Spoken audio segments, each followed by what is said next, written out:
Bonjour, vous êtes intéressé par l'école de néo-chamanisme et je peux vous en parler un peu mieux car même si je suis guidée dans ce travail, eh bien, je le découvre à mesure que nous avançons. Et cette année, j'ai eu plusieurs groupes et donc j'ai pu mesurer et mettre des mots sur ce qui m'était difficile d'expliquer l'année dernière. En fait, cette première année qui est une année de déconditionnement où nous touchons tous les filtres, ces filtres nous protègent d'une part de nous-mêmes, c'est-à-dire de notre cerveau droit. En fait, le monde dans lequel nous vivons est déséquilibré parce que nous sommes essentiellement connectés au cerveau gauche. Et de ce fait, nous sommes tous masculins, puisque le masculin, c'est quand même celui qui organise, celui qui nomme les choses, celui qui a de la mémoire, celui qui a un passé, celui qui empile les informations et qui fait progresser à partir des bases quelque chose. Ce cerveau gauche écrit une histoire de l'espèce, écrit une histoire de l'homme et écrit une réalité que nous partageons tous. C'est pour ça qu'il n'y a pas de féminin aujourd'hui, parce que le féminin, c'est le cerveau droit. Il y a trop peu de gens qui sont connectés au féminin. Si le féminin faisait partie de l'équilibre de notre être, nous n'aurions sûrement pas construit de telles cités. Et cela me fait penser, pour vous expliquer beaucoup mieux l'école, à une phrase que a dit Marc Alter dans un livre. Et il disait, les hommes construisent les cités et les femmes les détruisent. Étonnant, non? Parce que j'avais encore pas vu de femmes se révolter, ni de groupe de femmes, ce qui m'étonnait depuis des années. Pourtant, je suis d'accord avec cette phrase. Si, bien sûr, le féminin ne se résume pas à un vagin. On n'est pas femme parce qu'on a un vagin, un homme parce qu'on a un pénis. Non. Le féminin et le masculin sont en nous, sauf que nous sommes tous au masculin. Les femmes dansent une expression de la vie qui est là depuis des milliers d'années. Elles sont conformes à la vision masculine, c'est-à-dire du cerveau gauche de l'univers. Pour avoir accès au cerveau droit, il faut vraiment faire un vrai travail aujourd'hui, car on l'atteint très peu. Pourquoi? Parce que la mort est tabou, il n'y a pas de mort dans notre monde. Nous avons une envie d'immortalité et nous croyons à l'importance de ce que nous faisons. Alors, évidemment, si un homme pense qu'il est important, qu'il construit des choses pour l'éternité, que les mots qu'il écrit vont révolutionner l'univers, évidemment qu'il ne va pas toucher à son cerveau droit. Pourquoi? Parce que ce cerveau droit va rire. Tout meurt.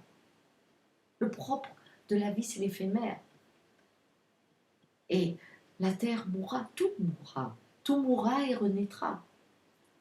Et que cet individualisme qu'on veut protéger à tout prix, cette construction de l'univers à partir d'une espèce qui envahit la planète, que l'on veut garder à tout prix, n'est qu'une construction du cerveau gauche. Le droit rit.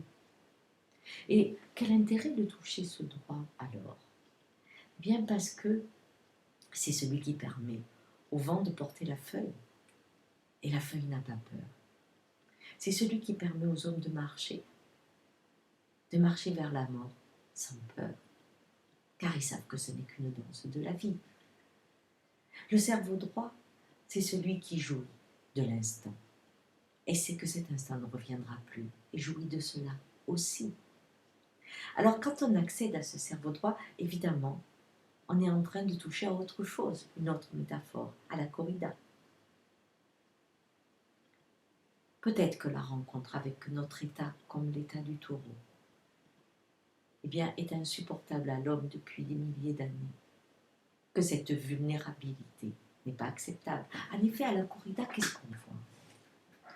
On voit un taureau qu'on a enlevé à sa prairie, qu'on met dans un cadre avec une belle décoration, et qui, sous les cris ou les huées, qu'importe, face à une marionnette déguisée, le toréador va être piqué, va souffrir, jusqu'à ce qu'il mette pied à terre et qu'il meure. Voilà. Eh bien, ce taureau, c'est nous tous, bien sûr. C'est l'histoire d'une vie, ça. On rentre dans un théâtre. Le théâtre de notre cerveau gauche, qui a créé ces arènes, qui a créé tout ce cinéma dans nos grandes villes aujourd'hui, où l'on est piqué, où l'on souffre, mais on pense qu'il y a quelqu'un qui détient notre vie. Et donc, ce taureau sait qu'il va mourir, bien sûr. Et donc, je crois que cette vision de notre vulnérabilité n'était pas acceptable. Alors, on a créé le toréador, bien sûr. Ce toréador magnifique, décoré avec une superbe épée. Et quand on devient le toréador, on croit qu'on tue l'innocence, qu'on peut tuer la fragilité, qu'on peut tuer le fait qu'on ne comprend rien à rien et que notre mort ne nous appartient pas. Ni celle de nos enfants, ni celle de l'espèce, ni celle de la Terre. C'est cette belle illusion d'être un toréador, le cerveau gauche. Le cerveau droit, c'est qu'il est un taureau. Dans la prairie, il vit et il meurt. Et cette danse-là lui suffit. Rejoindre cette partie de nous, humble, cette partie de nous qui sait que la souffrance fait partie de la vie, car c'est cela aussi, et qu'elle est une des facettes de la vie, ni plus importante ni moins importante qu'une autre. Cette conscience du tout, de savoir que ce que nous mangeons est aussi du vivant, que ce que nous respirons est vivant. Ça, c'est le cerveau droit. Alors le cerveau droit rit, le cerveau droit danse. Et le cerveau droit a une conscience de la vie, parce qu'il en connaît le prix de l'éphémère. Voilà, donc c'est rééquilibrer cela. Et quand on rentre dans le mouvement de la vie, dans la danse de la vie, hein, que nous apporte le cerveau droit, alors rien ne devient si important que ça. Même soi, on est beaucoup moins important. Mais qu'est-ce qu'on est plus léger? Et à ce moment-là, la vie est plus facile. Et on a porté à nous ce mouvement, qui est un mouvement de roue, un mouvement de danse. Et le soin du néo-chaman, c'est qu'à son contact, on sait que tout passe et que c'est pas grave. Voilà, j'espère que ce coup-ci, je vous ai expliqué un peu mieux ce qu'est l'école et vers quelle danse je vous amène, quelle aventure. Si vous avez envie de la vivre, ce sera avec joie que je vous y accompagnerai. À bientôt, j'espère. Au revoir.